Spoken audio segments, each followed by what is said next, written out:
Hello साथीहरू, तपाईँहरू सबैजनालाई मेरो ब्लगमा स्वागत छ।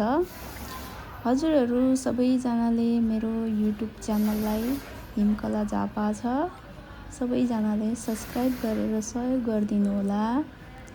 तपाईँहरूलाई आज म एउटा सानो भिडियो प्रस्तुत गर्न गइरहेको छु।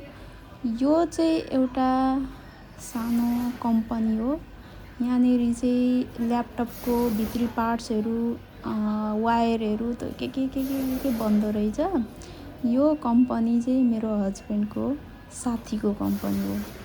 यहाँ चाहिँ यो ठाउँमा चाहिँ हामी बसेको ठाउँबाट त्यहाँ पुग्नको लागि चाहिँ गाडीमा आधी घन्टा लाग्ने रहेछ। मेरो हस्बेन्डको साथीहरू चाहिँ धेरै जता गए पनि, जुन ठाउँमा गए पनि, मतलब अब धेरै साथीहरू हुनुहुन्छ। अनि साथीहरू भनेपछि हुरुक्कै हुनुहुन्छ मेरो हस्बेन्ड चाहिँ।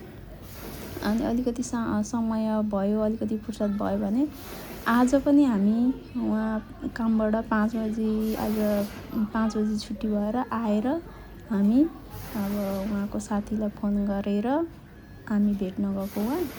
अनि उहाँ भेट्न गयौँ। अनि भेट्न गएर अब भेटघाट भयो, गफसफ। अब साथीको भेटघाट अब कस्तो हुन्छ त्यो हामीलाई पनि थाहा छ नि त, होइन। अनि अब साथीहरू भेटघाट गरेर, गफसफ गरेर, खानपिन गरेर बस्यौँ। अनि मैले चाहिँ यही बेलामा सानो क्लिप यसो मेमोरीको लागि लिएको। अनि उहाँ त्यो मेसिन चलाउँदै गर्नुहुने चाहिँ मेरो हस्बेन्डको साथीको वाइफ हो। उहाँ मेसिनमा त्यसरी वायरहरू निकाल्दै हुनुहुन्छ।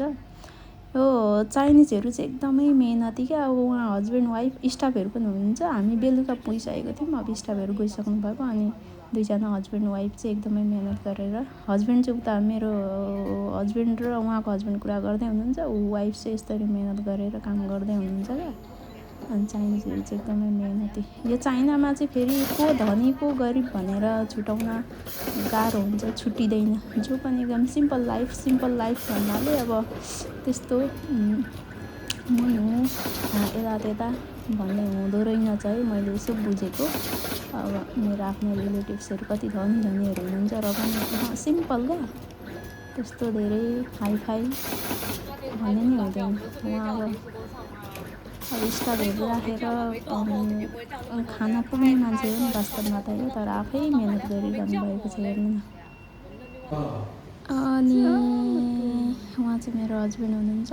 पर कपडा नलगाई, यहाँ चाहिँ गर्मी छ क्या एकदमै। अनि कपडा नलाइ बस्ने चाहिँ उहाँ मेरो हस्बेन्डको साथी, यहाँको मालिक।